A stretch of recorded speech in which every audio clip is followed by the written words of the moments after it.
जैसे सूरज के आगे बदरा ऐसे कर्म छयारे, प्रेम की पवन करे चत मंजन फिर झलके तेज नयारे। जैसे सूरज के आगे बादल ऐसे कर्म छयारे, जैसे सूर्य के सामने काले काले घोर बादल छा जाते हैं, उसका प्रकाश धीमा पड़ जाता है, ऐसे आप आत्मा और परमात्मा के बीच में हमारे पाप कर्मों के बादल छाए हैं। क्या बताया है कि जैसे सूरज के आगे बदरा ऐसे कर्म छयारे, प्रेम की पवन कर चत मंजन फिर झलक तेज नयारे। अपन आत्माओं, आपने उपदेश भी ले लिया, आप जाप शुरू करो सच्चे दिल से मर्यादा में रहकर। कुछ दिनों के बाद क्या होगा कि इस मंत्र से आपके असंख्य जन्मों के पाप जो संचित भी हैं, संचित भी वर्तमान में जो कर रहे हैं, ये भी समाप्त हो जाएंगे। क्योंकि प्रतिदिन हम जाप करते हैं, जैसे साबुन लगाते हैं, कपड़ा साफ हो जाता है, डेली मैला भी होता है, साफ हो जाता है। और पहले के कपड़े मैले रखे हुए भी साफ कर लेंगे, साबुन मिल गया, तेल मिल गया, सारी व्यवस्था मिल गई हमारी। तो पहले के संचित और प्रारब्ध और क्रियमान, इन तीनों कर्मों का इस सतनाम के जाप से नाश होगा। कैसे होगा? कि जब आपके पाप कुछ कम हो जाएंगे, इस लगे रहोगे। जैसे कि आपने देखा हो, ये मोटर मैकेनिक होया करें, उनके कपड़े इतने मैले हो जाते हैं, उनके कलर का नहीं पता ये कौन से कलर का है।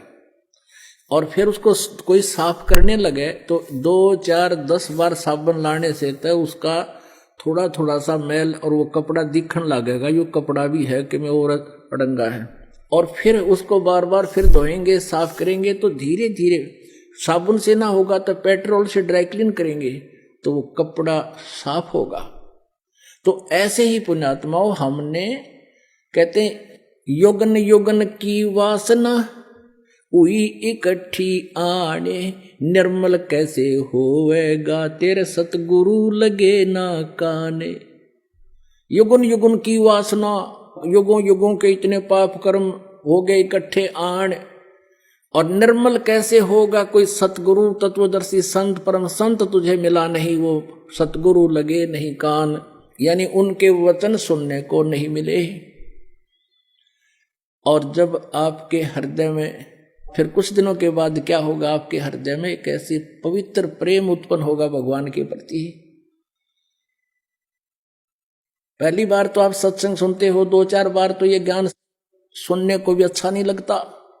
धीरे धीरे आपको इतना आनंद आओगा फिर, क्योंकि जैसे मलेरिया के बुखार में, जवर में इंसान को, व्यक्ति को खाना भी कड़वा लगे, सेब संतरे भी कड़वे लगते हैं, टेबलेट खाने से, यानी कड़वी टेबलेट ही खानी पड़ती है। कहाँ तो वो रोटी भी खाना नहीं चाहता, वो भी कड़वी लग रही है, उस कड़वी को मीठा बनाने के लिए कड़वी टेबलेट ही खानी पड़ती है, कुनीन खानी पड़ती है, न चाहते हुए भी खानी पड़ती है। तो ऐसे इस ज्ञान को और फिर मंत्र के मिल जाने पर सुमरण उसके ऊपर विशेष कसक से जाप करने को आपने न चाहते हुए कुनीन की तरह खाना ही पड़ेगा, करना ही पड़ेगा।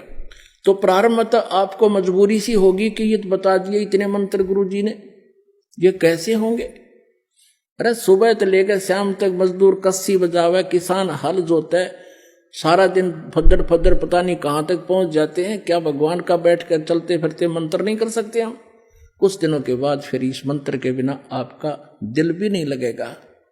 तो जैसे बुखार किसी को हो, जबर हो गया है, तो प्रारंभ में उसको रोटी भी अच्छी नहीं लगती, कुनीन खाने से, कड़वी कुनीन ही खाने से, न चाहते हुए भी खाने से, फिर कुछ दिनों के बाद उसका जबर ठीक हो जाएगा।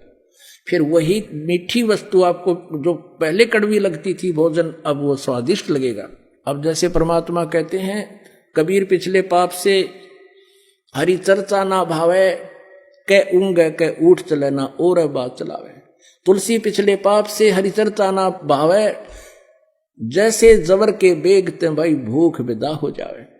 तो ऐसे आत्मा के ऊपर पाप कर्मों का जबर हो गया, और इस जबर का नाश करने के लिए ये कड़वी टेबलेट, ये सत्संग वचन जो आज तक आपने सुने नहीं, एक बार तो विद के आदमी इस ज्ञान को सुनकर, एक बार तो ऐसा है जैसे जीव के ऊपर कुनीन रख दी, ये बताते हैं ब्रह्मा विष्णु महेश से ऊपर कोई और शक्ति है, लेकिन इस कुनीन को आपने खाना चाहिए, इस तत्व ज्ञान को सुनते रहना चाहिए। फिर क्या होगा, कुछ दिनों के बाद ये मंत्र आपको दिया जाता है, तो कुछ दिन तो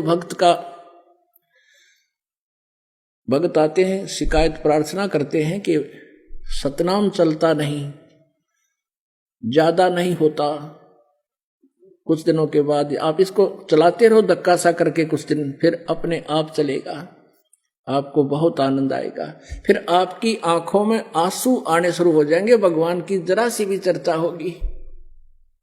तो क्या बताते हैं, युगन युगन की वासना हुई इकट्ठी आने, निर्मल कैसे होएगा तेरे कोई संत लगे ना कान।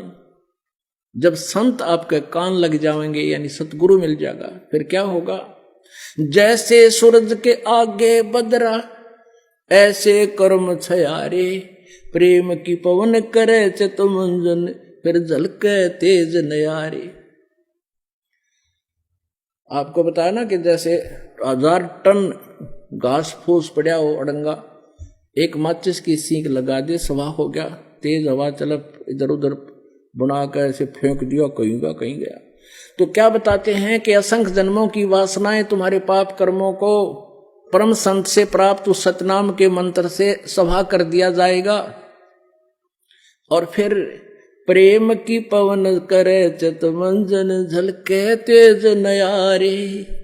फिर आंखों में भगवान के प्रति वो प्रेम जागेगा, आंखों से आंसू चलेगी, वह प्रेम की पवन चलेगी, इन बादलों को जो बीच में बादल अड़े हुए हैं कर्मों के, उनको फेंक देगी, तितर बितर कर देगी, और फिर आपकी आत्मा निर्मल होगी, सतलोक प्राप्ति होगी। बोलो सतगुरुदेव की जय हो।